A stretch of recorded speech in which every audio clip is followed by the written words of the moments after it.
This is Talking with Burritos, the podcast that's giving you something to talk about when you decide you want to ruin Infinity War for everyone who hasn't seen the movie yet.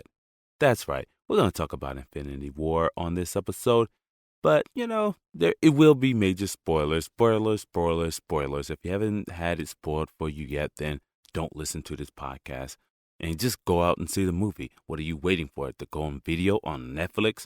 Come on, that's going to be like another 3-4 months or something. So just go watch the damn movie now. Come back, listen to the podcast then. But for everyone who has seen it and has been itching, waiting to discuss it with someone, or just to hear other people talk about it, or to get their take on it, then this is the podcast episode for you. I am Jerry J.J. Wayne Graham, back from the ashes like the Infinity War sequel. Number one major spoiler. So if you hadn't clicked off then you just had it spoiled for you. But maybe not. And in this episode, I'm just going to talk about a lot of things concerning the Infinity War that were just aspects, things that were in the Infinity War that I wanted to touch upon, and my views on where they might be going with this for the sequel, and the inclusion of Captain Marvel and maybe Adam Warlock, Thanos, and his way of thinking. Was he justified in his actions? Along with the plight of the villain. So let's start off with that. Let's start off with the plight of the villain in Infinity War and Black Panther. Within these two movies, you have two different villains. Okay, you can sympathize with them. Thanos, not so much so, but you can understand. But if you know anything about the world at hand and history, then you can basically understand his logic and how he came to his way of thinking. But with Black Panther, you can totally see from Kilmonger's perspective how hurt he was and how much he wanted to somehow influence the future by using the technology of Wakanda. It may have been bad. He may have been thinking differently because he was thinking more, let's say, if you had a Malcolm X to a Martin Luther King, where Martin Luther King, he was protested peacefully. Whereas in Malcolm X's earlier speeches, when he was a little bit more angry, he basically said, okay, let's hit violence with violence. Their violence towards you, then you give violence back to them. He encouraged the violence. He really did. He encouraged you to fight back and not to be oppressed, not to just sit back peacefully and listen and take the harm from your oppressors. So if you think about that with Killmonger and the way he grew up, growing up in the ghetto and being just oppressed by just his upbringing, his location and where he was brought up, and then having this history that he was not a part of, you can see how he being pained in that instant or all his life and seeking a sort of revenge against all those who, or I guess just the king, but the king was dead. The real king was dead. The true king was dead. But then you have the prince and T'Challa who comes up, who becomes king and therefore becomes Black Panther. So you can understand his point of view, especially with society, the news, and things that are going on. Killmonger's point of view was that of action. He wanted action, but he wanted revenge. He wanted to help his people. But his way of doing it wasn't ideal to how the world works at hand, to how you peacefully solve the issue of inequality, So, and with these, you would think with these two characters, I don't think Disney actually solved the villain problem, because I think I was listening to RT podcast and one guy said, Disney just basically, with the Marvel characters and the villains, they just take the protagonist and make the antagonist just a little bit worse than the protagonist. Every positive for the protagonist, they contradict that with the negative in the antagonist. So I would say early on they did that. They did a lot of that, especially with the Iron Man saga. If you think about Iron Man 1, you got Iron Man 2. You have these two different villains, and they come in and basically they're just Tony Stark and Iron Man and using his technology to try to defeat him. or to commit some sort of crimes. And that's all it was. But with these movies, they actually made villains that you can sort of sympathize with. And sure, a lot of times, that works with the comic book, just having like your villain of the week type character. But when movies, you just need a little bit more story to it. And so that's what Disney actually went with. And I think they've just been kind of getting there. And with these two last characters, with Thanos and Killmonger, they actually really evolved these characters into something a little bit more deeply conceptualized. And so we think about these two evils. You have Killmonger, then you have Thanos. And a lot of the evil and this is comic book evil, a lot of the evil that you see in the world isn't that evil, isn't the same type of evil. That could be real evil, more so because it's rooted in reality. If you think about the man with the mustache who committed like huge atrocities across Europe in the 1940s, during World War II, you think about that and those atrocities, that's evil. You think about Genghis Khan, that's evil. Alexander, that's evil. Any conqueror out there who ravaged, like you think about the English coming over here to the United States and the Native Americans. You think about all those atrocities, the Civil War. Think about all of those atrocities, and some would say that's evil. That's evil, but when they're done within certain context, then people don't see them as evil, as vicious. When the brainwashing of the German people, a lot of those people didn't know those atrocities were going on, that they were actually happening. They didn't know. But then there was actually a town where a lot of the concentration camps were located, where they did know, and they just turned a blind eye to it. I don't know if you've seen this on the History Channel, and I do recommend you look it up. It's called The Fall of the Third Reich. And one of these things that happened during this, at the end of World War II, when the Allies came in and imprisoned all of Germany, they held all of Germany responsible. They had this city that they made these people, and these people who ignored the atrocities that were going on next door to them. They ignored that all this stuff was going on. They made them bury the dead. They made them see what was happening underneath their own noses in their own towns, just right next door to them. They held them responsible for it. A lot of times, like, you want to think that, created evil, like on screen and comic books and stuff, doesn't or can't relate to the evil that we see on a daily basis. Because sure, Thanos comes along and wants to kill everything. You think that's a bad thing. But yet, within the context of his thinking, that's actually certain events and time has kind of legitimized what he was actually talking about overpopulation of, he says, the universe. But we can look at overpopulation as far as we're concerned.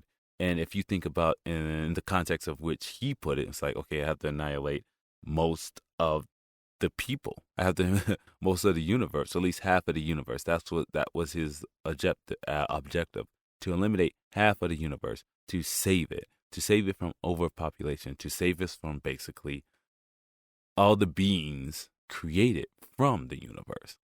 Oh, another one I would like to add in is the Sandman. I don't think this is the early Marvel, not so early, but you have what's his name? Which Parker was this one with the Sandman? I think it was Tobey Maguire. You had the Sandman. I think that was Spider-Man 2.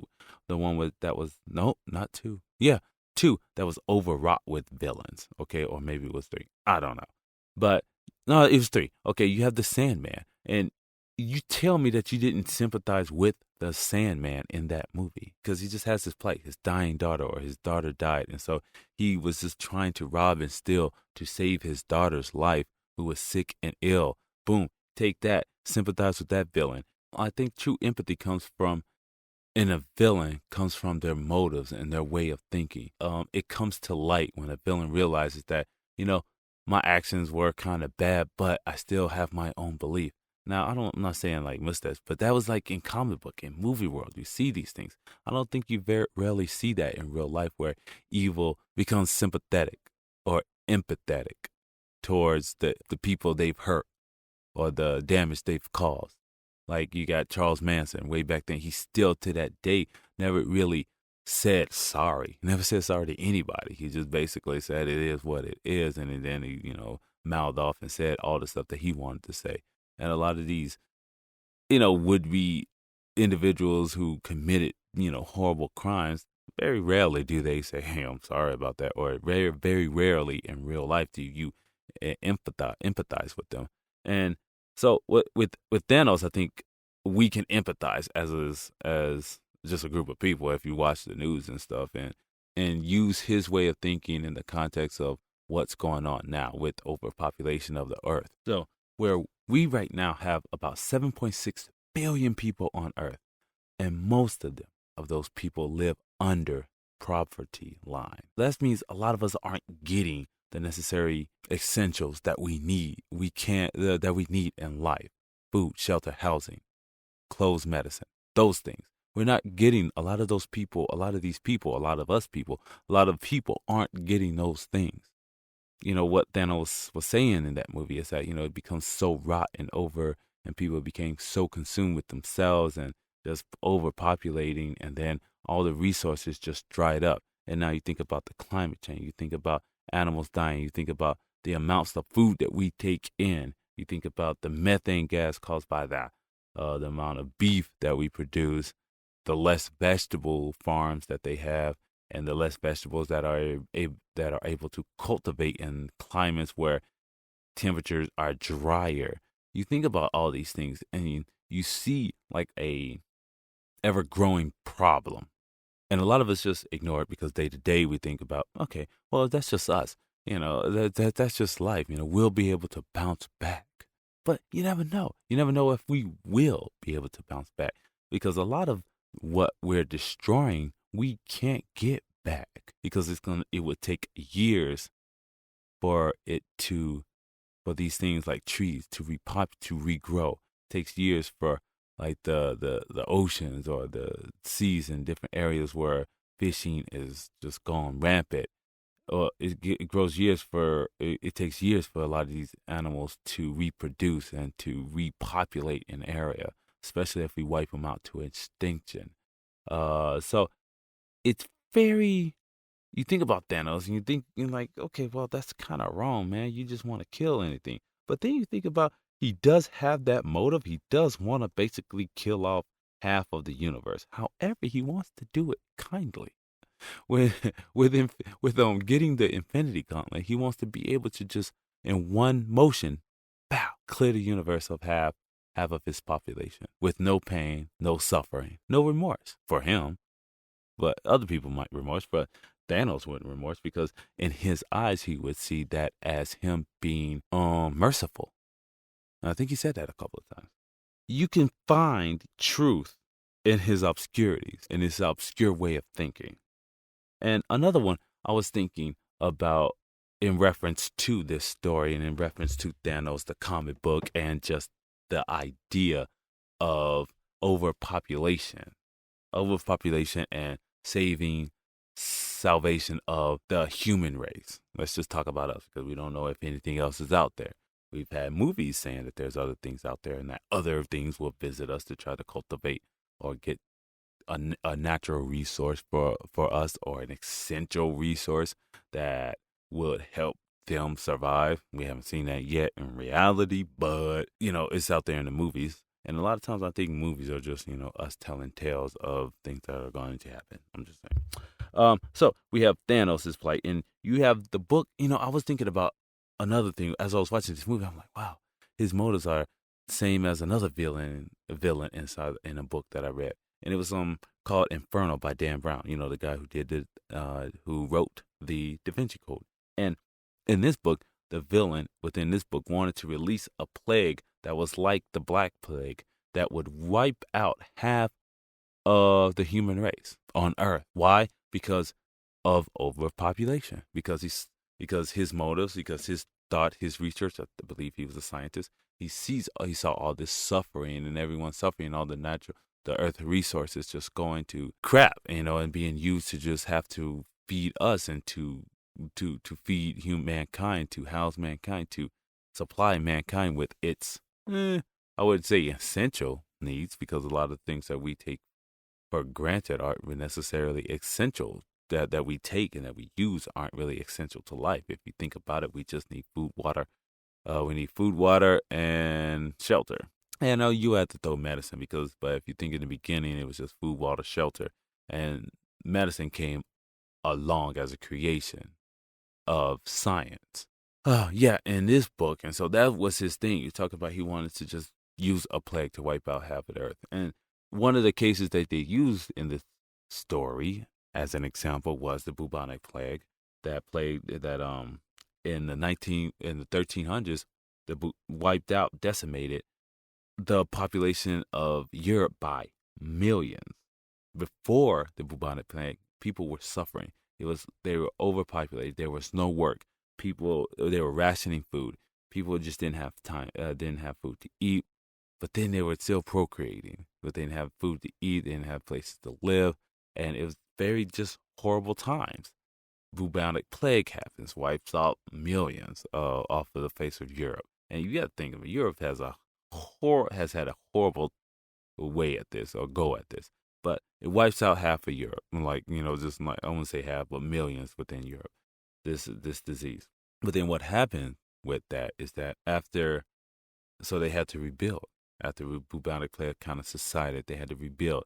And so people had work. And then what happens? Europe starts to thrive again. That was in the 1300s. And then you have, coming around in the 20th century, you have World War II happen. And about 40 million people within Europe died during World War II. 40 million. 20 million plus 20 million plus of those people were just civilians. So a lot of these people weren't even involved in the war, and they died as a result of the Holocaust, as a result of bombings, as a result of sickness and death and starvation. Yeah, so wow, yeah, that's a lot. That's a lot of people. So has Europe thrived since then? Yeah, they were able to recuperate. I wouldn't say it was but it took a long time for them to do so. Hell, Germany never really recovered until didn't really recover until the 1980s. It took them almost close to 35 years to recover from the onslaught of World War II, when the bombs came and just dropped and decimated Germany. Just took out Germany. So Thanos' logic may be unsound, but it's not without reason, especially if you read the Bible. If you think about, you put it into this context, if you want to think about those atrocities being horrible, the bubonic plague, World War II, you got to think about all these other, the Irish famine. You think about all these other, Civil War, people dying, suffering, just at masses. Apartheid. You think about the genocide that's happening in Africa. You think about all these different things happening in this decimation of populations, of life, without any regard, where people in their own intentions believe that, hey, this was right. I can do this because it's for the good of mankind. Oh, it's because, hey, this is war and this is what happens in war. You have to, there's reason, there's results of war that are, the casualties of war are just sometimes so horrendous. You think about the things that's the bombing and all that stuff is going on in Syria, all this stuff is going on right now. A lot of people are dying and just every day, and we're just you're not at fault for not thinking about that or not considering that, because it's not happening in your backyard, and a lot of times it's not really necessarily affecting you unless you're like a soldier or a humanitarian or someone providing some type of service to help these people. But a lot of this isn't affecting you, so we go about our daily lives just, procreating, doing our thing, working, eating, sleeping. We're doing our jobs. Even stateside, home side, just down the street, you might see homeless people just suffering. One of the things I was thinking about when I was considering this subject and about Thanos and about creation and destruction, I was referenced back to a story that was told to me in Bible study. And I'm gonna tell you guys, this is gonna go a little bit biblical. It's not crazy biblical or anything, but it does reference some stuff that many people that's testament. Let's just say in a word that is kind of testament, where it's being taught to people, and yeah, you can actually find it in the good book. And if you want an example of creation meets destruction, it's like in the Bible. Okay, they have the story, and it always freaked me out. It's about the Bible, the story of Sodom and Gomorrah. If you guys don't know this one, basically, Lot is this man residing within the city of Gomorrah or something. I think one of those cities. I think that's the name. But he's there, and he's residing in the city, and this is full with filth and everything like that. All these different things, all these bad atrocities going on. It's like orgies, all kinds of stuff, drinking, like just people having sex with everybody, stuff like that. And then, the two angels appear. Two angels, two guys, like, hey, what's up? And then Lot like welcomes in, like, please don't destroy our city. Give us a chance. So the guy's like, you know what? We give you like a little bit of a chance. But then, chance ran out, and these people kind of freaked out, and they lost their chance because they wanted to rape the angels, and and so the almighty finger of God came down and to smite all of them without telling Lot, and but they gave Lot a chance, like, hey, Lot, get out with your family, and then you'll be spared. And the one thing that stuck with me is about this story is that when they were running away, it's like they told the wife not to look back, because they told everyone, don't look back. You just keep running. Don't look back. And so you turn to what? Salt. But then the actual, Thanos and all of them, they turn to like, ash. But I was thinking like, oh, wow, that's kind of cool. Kind of how it referenced. But you think about destruction and what Thanos is talking about, like, okay, creation, life unkept, will cause creation to just really just to destroy. So that was a way of like taming the population back then in the biblical times. I did put that in quotes because, whatever you want to believe in. But then also there is another story with Noah. When Noah just basically, when Noah was given like the heads up, like, hey, I'm about to flood the earth, so collect all these animals and try to save yourself and a few others. And that's no, just not even a few others, just him. So him and his family. So that's what he did. He saved, the earth was flooded because of the sins of mankind. And so therefore everything was destroyed. So I'm not saying that there's a correlation there, but yes, I am saying that there's a correlation there. So I'm thinking like a lot of these things, like if you read history, you see history as it is, and you see how over time somehow nature will do the job. And sometimes, we do the job to ourselves. We will somehow find a way to destroy ourselves. And I'm not saying that we're headed there, but ultimately, if you believe in such things, you have to believe something. You have to think about it. If you're a young kid, you're not thinking about destructions and everything. But as you get that's what you start thinking in your mind. You start thinking like, well, that's what's going on in my mind. I start thinking like, well, what? I am like, I start thinking that, okay, I am not immortal. You start thinking that you're not immortal, and you start looking at things differently. Your limitations. And you start looking at things around us, you think, you have no control. What do we have control over? And then you could, if you were some kind of maniacal villain within a comic book like Thanos, and you want to, or in that book Inferno, Dan Brown's Inferno, where you have these characters where they are evil, but they're misguided in their own beliefs. That, hey, I can make a difference by doing blank. I don't know, it's just kind of weird. But it can be justified by, just history. If you actually just go back and you look at the text and things that we read and that things that have happened, then those things are contextualized. Those things are deeply rooted in the text that we read to this day. If you think Thanos' ways are kind of like just misguided or just not completely justified, well, he was justified. He was justified in his own actions, that he thought that, hey, I saw this happen on my planet and I see it happening everywhere else. So I will take what I need to go get it. Now, the ways by which he did it or does do it, or by, just taking, just leveling anything in his path, killing anything in his path that gets in his way, that really, obstructs him. And a lot of times he did leave people to not die. He did leave people alive. He was merciful to a lot of them, but then some of them who would act against him, who would want to stop him, he would have to stop them. So, I don't know. I just thought about that. That was my thing with Thanos, is that he was kind of likable. He was kind of likable in that, he was just this kind of sympathetic person, this kind of sympathetic character that you can get along with. I heard that in Thanos Infinity, the actual comic book, that's just a little bit more brutal. So it's kind of cool to see him in this way, to be more sympathetic, so we can be empathetic towards him and not see just another villain of the week type story on screen. This man had a story. This man had a background. He had something to say, something to do.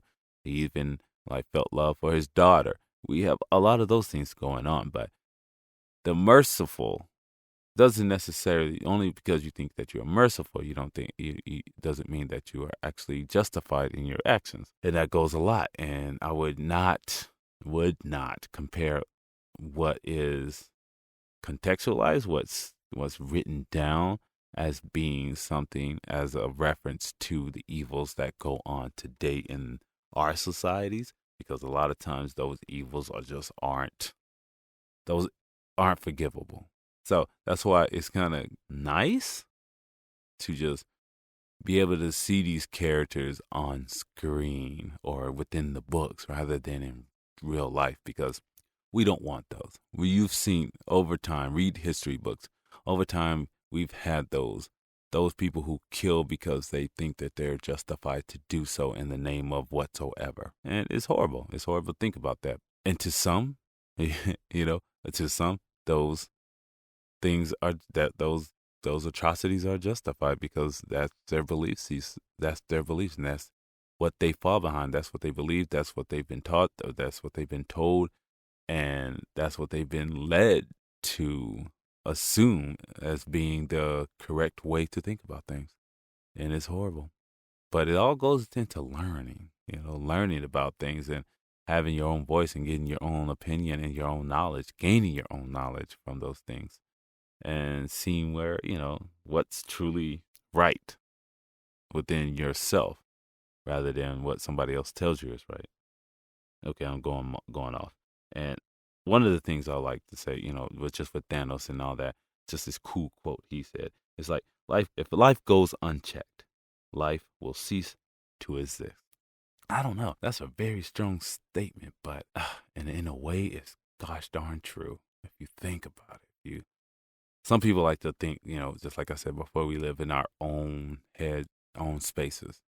We live in our own space, and we don't like to think about things that are happening to the earth, yet alone things that are happening to other people in other countries and other states or just right down the street. We don't like to think about that because a lot of that makes us feel helpless. But it's, listen to scientists. I wouldn't say listen to politicians because they're not scientists. If they sat there and studied the numbers and actually studied studied the earth and the people inhabiting the earth and gathered the information, then you would see that a lot of times a lot of people are suffering and that we are overpopulated.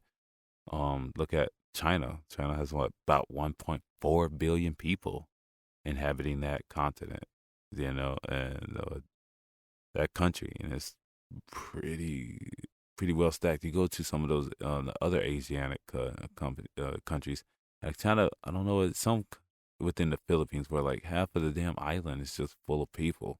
Just like most of it's just, you have these small islands that are just inhabited by hundreds and thousands of people that they can't house. And so a lot of this, you think about India, a lot of India we see is just there. We see it's beautiful. We see the Taj Mahal. We see all these cool things. But if you've seen other movies and just, did some little bit of research, just watch the news, you see how many other people there are living in ramshack in shacks, and these huge communities of just ramshackle houses. It's kind of crazy. But hey, I just like to depress you guys. My whole thing is that sometimes Thanos is a cool character, and we like to I kind of like Thanos. I liked his way of thinking because he was kind of logical in his way of thinking. His way of thinking just was not just rooted in just him being an evil villain or evil comic book villain. That there is some context there if you look outside the bubble of the comic book and realize that this character isn't that. His character is like saying some things, and that's why I think what a lot of good screenwriters will do. They'll be able to tell different stories through their characters that they portray on screen without having to necessarily hit you on the head with it. Wow, this is true form talking with burritos, right? I like to just take a movie and I just go with it. So I take a concept and I just go with it. But I love that. And so one of my things is like, destruction is a part of life. And if you've seen a lot of things, even when the dinosaurs, before when the dinosaurs died, destruction killed them. Destruction of the comics struck the earth, so say it, struck the earth and then just decimated and just killed everything, killed all life. Then we rebuilt, and now we're here. It goes back in history that destruction meets creation a lot of times, and you see that with volcanoes. Some of the recent stuff with volcanoes, people don't think about like the fact that Hawaii is just one big volcano. Hawaii is an island volcano. It was made by volcano lava, meeting molten lava, forming a new land mass. That's what that is. And it sucks to see a lot of people lose their livelihoods, but that's nature. That's creation. That's destruction meets creation. Whatever it destroys, it's actually building upon. Now, how many years would it be able to actually sustain life? That's for nature to decide. I think it's like hundreds of years or something, maybe. So for this land to be actually inhabitable, for it to grow. But I'm thinking normally it does it by itself. But if mankind is able to be helped in cultivating that land, it might be able to flourish earlier. Yet you got to think those things are tectonic plates. They're moving. They're constantly moving. I was watching this seismologist speak on YouTube, and she was just talking about how it's set on tectonic plates. These things are constantly moving. So where those fissures in that volcano was one year, it usually shifts because it is forever moving. So it might be here where Kilauea is, and whatever part that is, it might be there, but then it might move to another space. And that's why you have all these different fissures and things open up, because the plates underneath the island are opening up and they're shifting, they're moving. And so that's opening up fissures. And then you have all the things going on, and then ash and all the lava finds a way out, and then boom, that's when it comes to the earth. But whatever, we can get through that later. It's just one of those things. Nature causes destruction. Mankind causes destruction.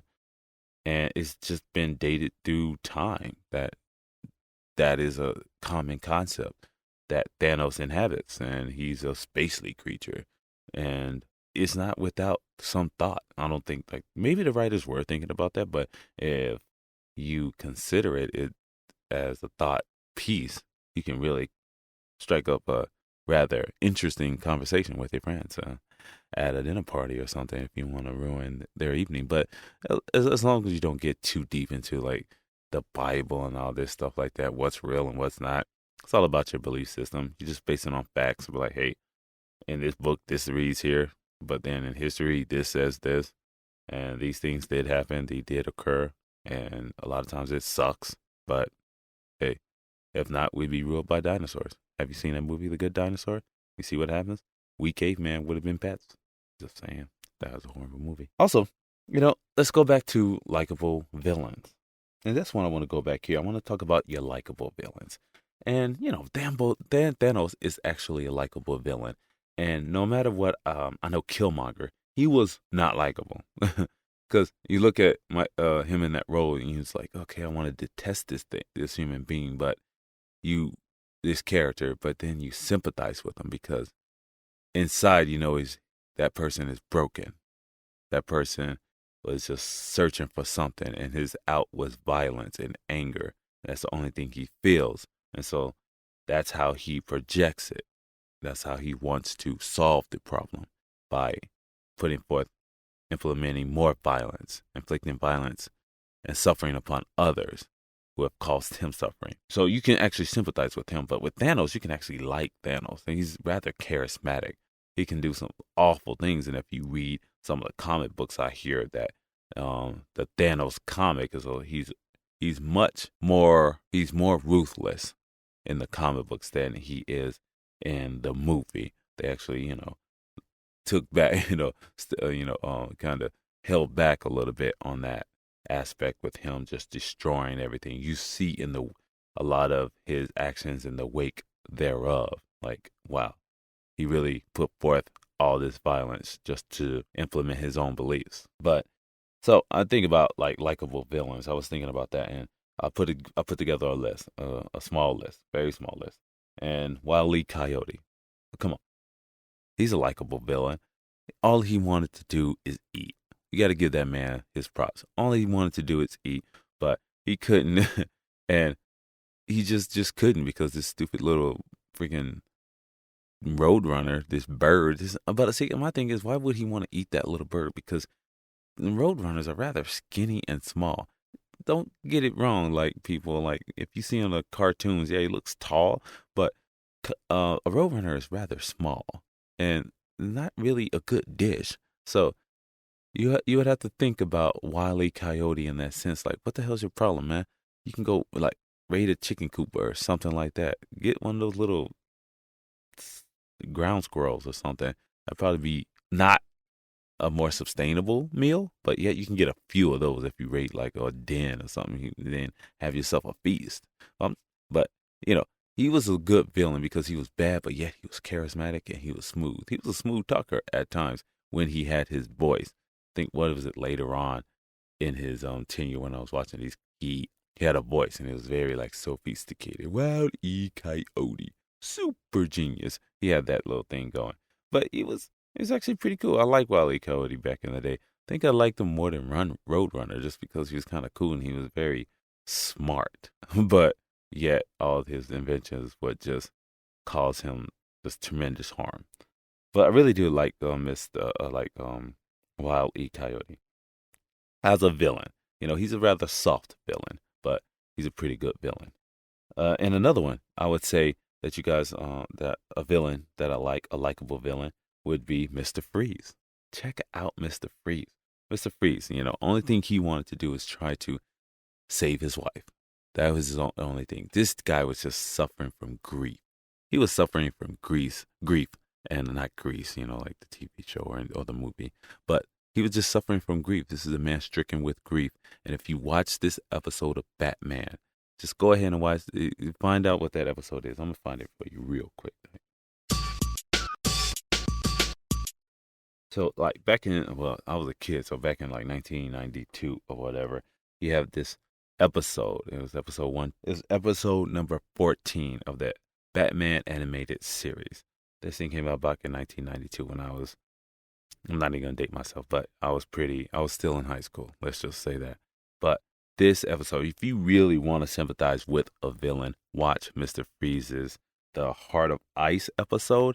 My goodness, that episode is so dang deep, and it will have you crying.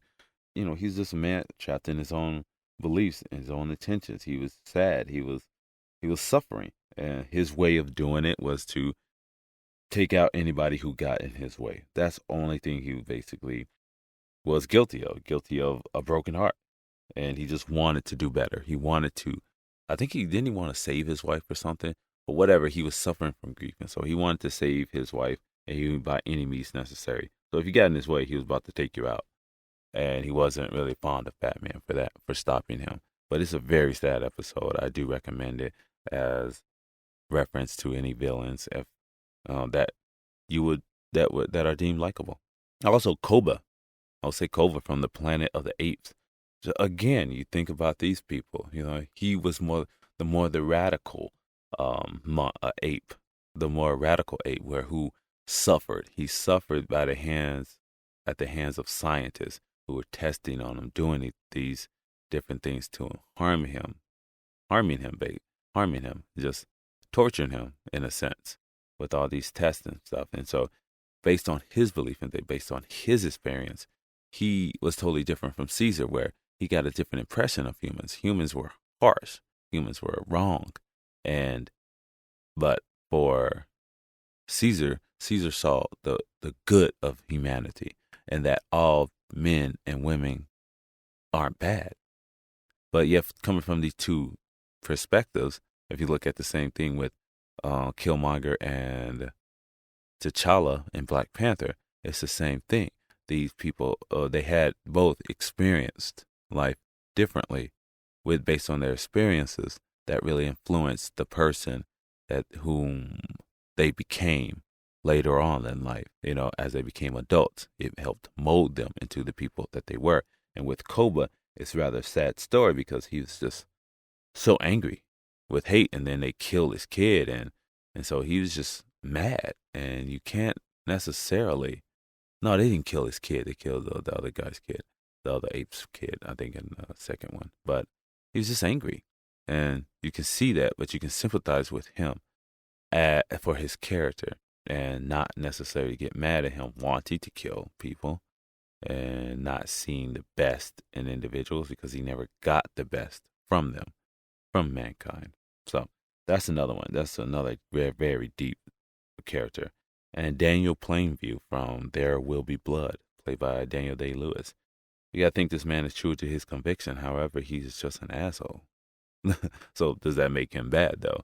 It doesn't make him bad just because he just has his way of thinking, his way of thought, and the way he puts forth his position and authority and the pain, and discipline he enacts upon his own child. You look at that and you see like, wow, that's just horrible. But in his view, he was just trying to be stronger and make his son stronger and not be weak in the eyes of others. And yeah. And so in my fifth one, I would say insert a female villain here. Not many female villains are portrayed in media, which is kind of harsh. We have them in real life. You can actually just turn on the television, any news station, and you see a lot of female villains out there. But as far as like comic books and all these different things, and movies go, a lot of times when you have female protagonists, their antagonist, who might be female, usually answers to another higher power, or their antagonist is a male. It kind of sucks that way, where you want to see them.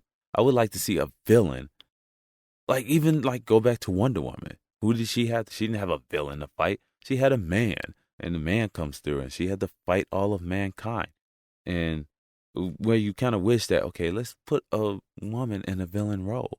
That doesn't mean that character is weaker. That character is strong. So I would like to see more of those, and I think that's more to come. I think we will see more of that in the near future, but I would like to see more. Seriously, that would be very interesting to see on screen, because and not a villain in a sexy way. One of my coworkers said, "You know what? Why do they always have to?" He asked me, "Why do you think they always have to have villainesses? This sex appeal. Why can't they just be a villain? Why can't you just be a villain like any man?" I don't know. I guess you have on-screen presence. It has a lot to do with that, but I think that's a subject we'll touch on later. But I wanted to say, I'll say insert female victim here. And I was looking at some things. So like, who are some good female villains? I think Regina from Mean Girls, but then she later turns good. You have the mother from Rosemary's Baby, a horrible woman. Jennifer Jason Leigh from Single White Female. Sharon Stone, Basic Attraction. Robin Givens, yes. Oh, yeah. And what was that one lady? Oh, my goodness. From Fatal Attraction. Yeah, Basic Attraction, Sharon Stone, and Fatal Attraction was Glenn Close. If you've never seen that movie, all married men, that would make you want to keep your willy whacker in your pants. And yes, I did say willy whacker. That's the old school term, people. And Robin Givens, in almost everything she does, she just plays a damn good villain. And have you seen her in the Archie series? The woman just looks timeless. She does not look old, like she's aged a bit. Seriously. So that's the true villain right there, because she sucks the blood of mankind. Winnie Cooper, always, forever my villain. Whenever you put a man in a friend zone like that, I'm just saying, forever the villain. She wasn't forever the villain. She later grew on me. No, she didn't. No, because even when she went off to college, she tried to come back. She was still stringing Kevin along. I'm still gonna hold her into my villain category, because when I was a kid, Winnie Cooper was a villain. I was so mad at her. I just wanted them two to get together and be happy, but they could never be happy. And it was just kind of like, okay, where is this love thing, this love story going? Come on, you really hurt my feelings here, and it really hurt me because back then I was put into the friend zone so many times, and I think that's why I just have a bad interpretation of the friend zone, a bad history with being put into the friend zone. My bad. I'm sorry, but that's it. Winnie Cooper. And you got Cruella de Vil, the one from the Disney movies, and the dog. You have her. You have Ursula. Was that not Ursula? What is that? The mean woman from The Little Mermaid. I don't know her name. Her name's not Ursula, but something like that. Garusula. You have Medusa. Medusa was a good one, but she really didn't say much in a lot in the Clash of the Titans or anything like that. She was just like basically a head with snakes. Good villain though, but a lot of people don't really get her right when they try to interpret her into modern movies. And also, let's see, Elizabeth of Bathory. That's a good one, but I don't think they made a good story with her in it. I think someone did try to make one. I'll get back to you on that one. Forgot her name. She played in Before Sunset, Before Sunrise. Julie Depley. I think she did one of the Elizabeth of Bathory, the kind of female vampire of Romania, they would say. But she wasn't necessarily a vampire, as she just sucked the blood of virgins because she thought and soaked in the. No, she didn't suck the blood of virgins. I mean, she may have drank it, and I know she bathed in it to keep herself young.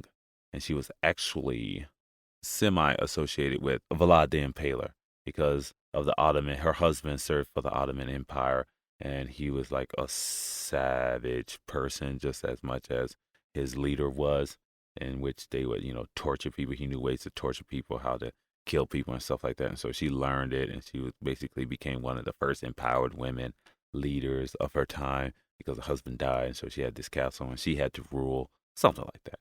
And she just wasn't good at it. She was very horrible, apparently, and she killed a lot of people. A lot of people. So here's my weekly gratitude. This is something I'm going to do every episode. It's just a weekly gratitude. It's a tip for the week. Live each day with the intent on seeing tomorrow and continue to exist, love, and create. So now I'm just going to go into some thinking. This is me. It's just going to be me and my thinking about this movie and what it entails or foretells for the upcoming Marvel Universe and Disney acquisitions, So recently, we've all heard back in December that Disney acquired Fox. Okay. I don't know how this is really related to this story, but if you consider the characters involved, this acquisition could change the Marvel Universe as a whole and keep us going to movies for, another 20 years or so and watching comic book movies. And, it kind of sucks because back in the day, I remember listening or talking about how Steven Spielberg said it's like comic book movies will go the way of the Western. And, it took a long time for the Western to actually go the way of the dodo bird. As studios went towards other different things like, the detective stories and then late and creature features and then later just all these other different films. So Comcast recently, I don't know, I haven't heard anything about this since they came out. I just think this was them trying to throw salt in the water. But they put out a hostile bid to acquire Fox Studios from Disney. But in the business of Hollywood, I think Disney just has it. And whether Comcast, Warner Bros., any other these companies, they want to maybe try to venture in and just take over, but they won't be able to, I don't think. I think Disney has enough resources to combat any kind of interference on any of their parts to undermine their current and future endeavors. I really do. I really do. I just think that anybody, you should just let it happen, because right now you're just embarrassing yourself. Comcast, just let it happen. Disney it will acquire Fox, and they will continue to rule the universe. And so my thing is, like, with this possible merger with this, I think one of the best things that could come out from this for the Infinity Saga, which I think will happen or is happening after this, it's going to turn into like a saga. I'm thinking Silver Surfer. That's what I'm thinking. That's where I'm going with this. My fingers are crossed with this. You know, um, I'm thinking all of this with the Infinity Universe and with Infinity War. I think it all leads to Silver Surfer. In that comic book cover where you see the Silver Surfer is floating, is like just surfing from the big old hands of Thanos. And I think it'd be a cool crossover, because if you read any of the comic books, you have these several crossovers. You have several things that are happening within the MCU universe that could be key to what's going on. That we maybe overlooked, like the Adam Warlock. And if you haven't seen Guardians of the Galaxy 2, spoiler alert, at the end of that, when that queen, that golden queen, I forgot her name, when she says, you see this cocoon, this golden cocoon, and you have and she says Adam, basically she says Adam. I think it was like an end credit, and that's basically Adam Warlock. Adam Warlock is a Kree born. I think Adam is Kree. No, he's just a celestial being. But with that, he was able to, with a lot of those comics, he controlled the Soul Stone. So I don't know what's going on here, because the Soul Stone's already been taken, but yet something else could have happened with the Soul Stone. You never know, because it all relies on what the hell Doctor Strange did when he traveled back in time. So you have the Gold Queen. She creates a being called Adam, and in the comic book, Adam Warlock is a celestial being who, at some time along the Marvel timeline, helps to destroy Thanos, and that's in the comic book versions. In the MCU universe, you're going to have things that are totally different. It's going to be interpreted differently. However, some of these people might play a key factor in what's going to happen in the future with the Infinity War, especially since it's not necessarily Infinity War Part 1 and Part 2. It's just Infinity War. And then the next one will be Infinity something else. So they took that Part 1, Part 2, because that would relegate it to just being Part 1 and Part 2, and then let's end this and let's do something new. But just saying this is Infinity Saga, just like Avengers, boom, Avengers this, Avengers that, you'll have Infinity Saga. And so you can continue there without having to use necessarily the Avengers, if you get my drift here. And you think about contract disputes, not disputes, but contracts just being expiring, with Captain America. You have maybe Thor doesn't, Chris Hemsworth might not want to come back for all of these. And Hulk never really, Mark Ruffalo never really actually signed any damn contract to do a movie or anything like that. So you have the introduction of new characters, hence acquisition, hence Fantastic Four, if that, Silver Surfer, if that, the X-Men, if that. So you have a lot of these if that thens happening here, which would be cool for us as a viewing audience. You have Adam, who's a projector of the Soul Gem, and if Strange changed the timeline so that Adam exists, then he alone will possess the Soul Gem and is assigned or to protect it against Thanos, the last gem needed to complete the gauntlet. So it makes sense to alter the timeline to accommodate this possible plot of the saga. Now, I don't know what, the thing is, what did Doctor Strange change? Because he says there's only one outcome, one possibility where they come out on top, where they win. Whatever change he made, he did not stop the destruction that happened. That's one thing he could not change. He could not stop the destruction. He could not the extinction of sentient life on Earth. He couldn't do that. So we have to come to grips with that. That ending when everyone's crying, and Spidey and Iron Man, all that stuff happened. You just have to come to grips with that. That's gonna happen. But I'm thinking the new timeline is actually the current timeline. So I'm thinking, if you think about Guardians and in Adam, the creation of Adam, I'm thinking that is the current timeline. I'm thinking the current timeline is when Doctor Strange has already done that, has already gone back and changed time. So any movie that you see after this is the result of Doctor Strange going back in time and changing it, because we're going to have Guardians 2, and it's supposed to be happening only months after, not Infinity War. It's just supposed to be happening months after or years after whatever their last venue was on Ego, you know, or on that state, on that planet. So I think that, those timelines, they exist differently. So you have the past, and that's where they're at, and that's where you're gonna see the Black Panther. That's why Black Panther does have a sequel. Yes, that's why you're going to see Guardians of the Galaxy. But I don't know, and so a lot of this is going. So I don't know if my theory is correct. I don't know if it's going to be valid whatsoever. But a lot of it will tinge upon, or some of it may tinge upon, what's happening in Ant-Man. I want to see what's happening there, because if that's the case, then they said that's supposed to happen after. That's supposed to be the current timeline. So it's supposed to be happening as or after Infinity War, but we don't know until we see it. But I'm thinking like the current timeline, especially with Guardians and all them and Black Panther, those pre-existing movies.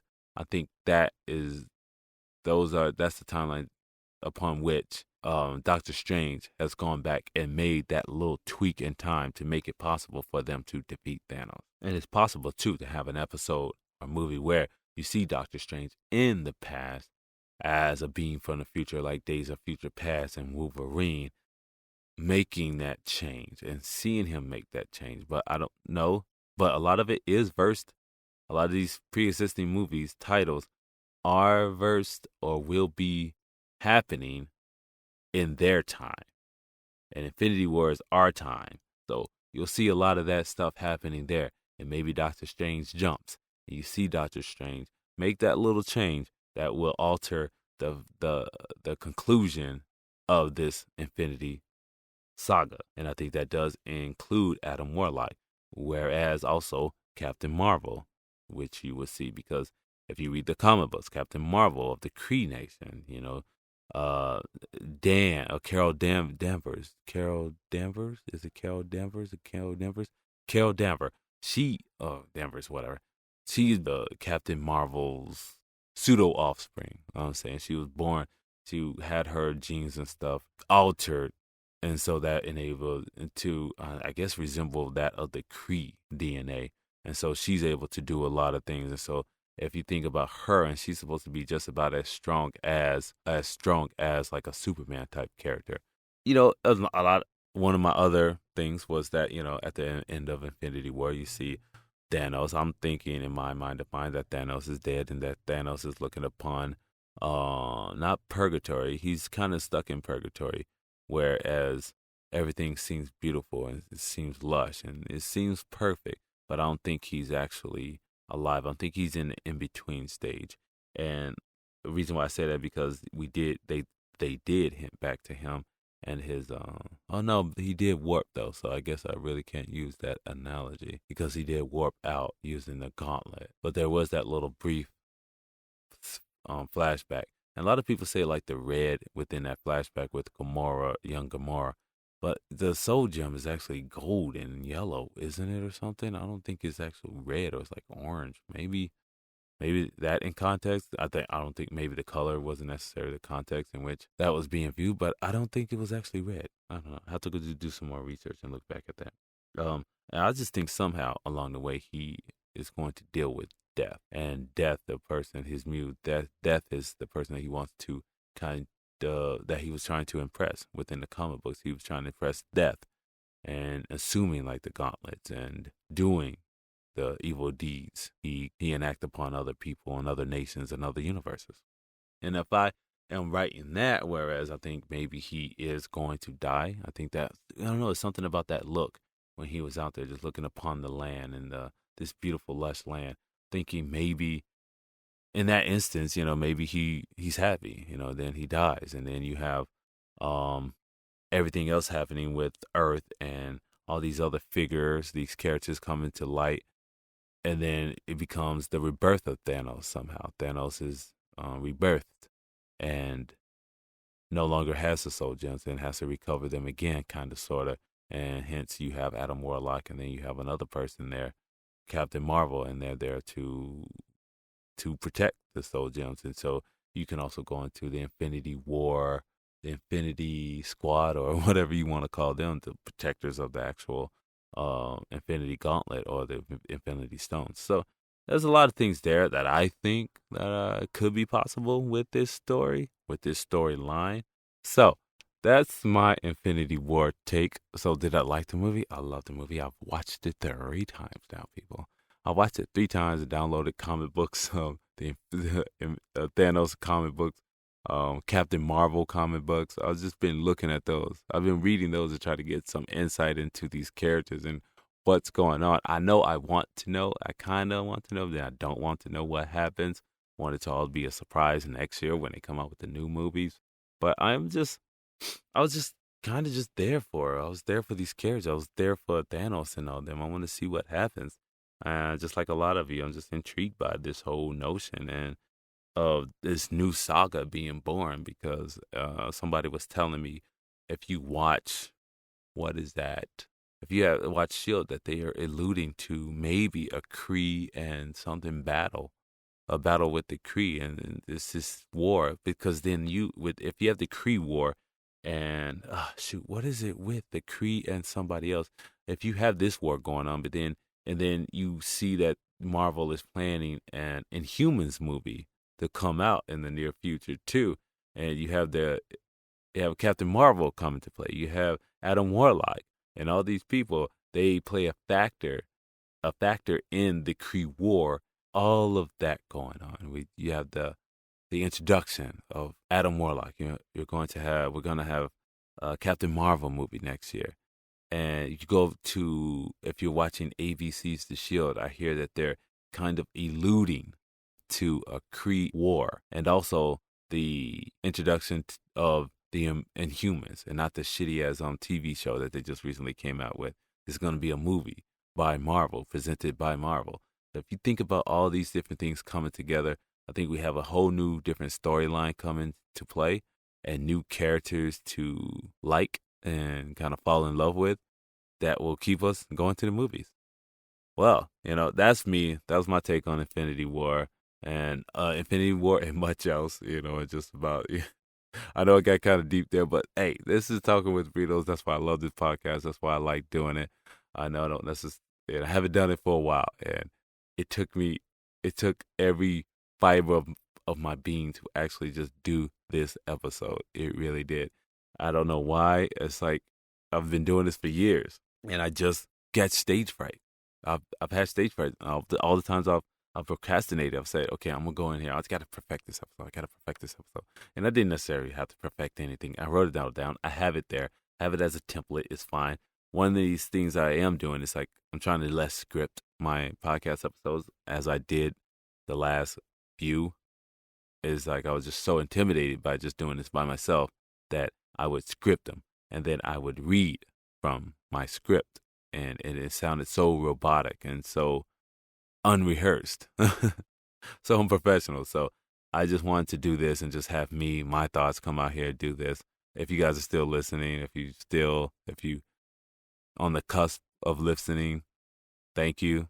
If you just have me in your feed and you're like, you still just never gave up on the podcast, you just kept it there, like, you know what, it'll come back eventually. You had a little bit of faith. Thank you.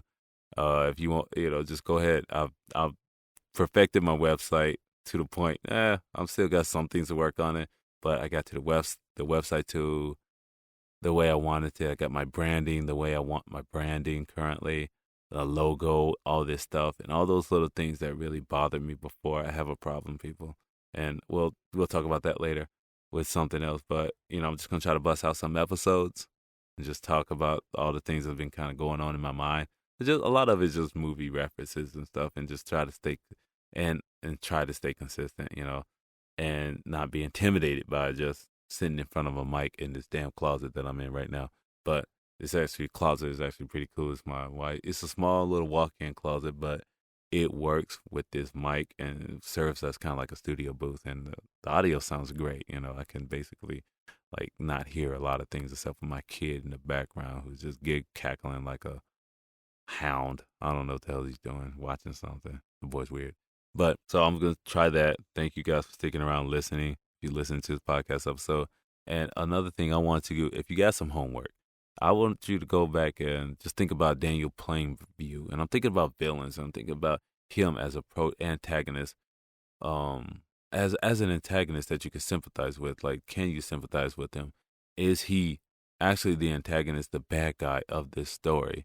What makes him good? What makes him not likable? Just go there. I want to know what you say. So you can just contact me at talkingwithburritos.com, or just keep that thought there. You see the episode somewhere, comment on the episode wherever you download your podcast. You can comment there, or just at talkingwithburritos.com. I am Jerry JJ Wayne Graham, and that's a wrap, and definitely not a burrito.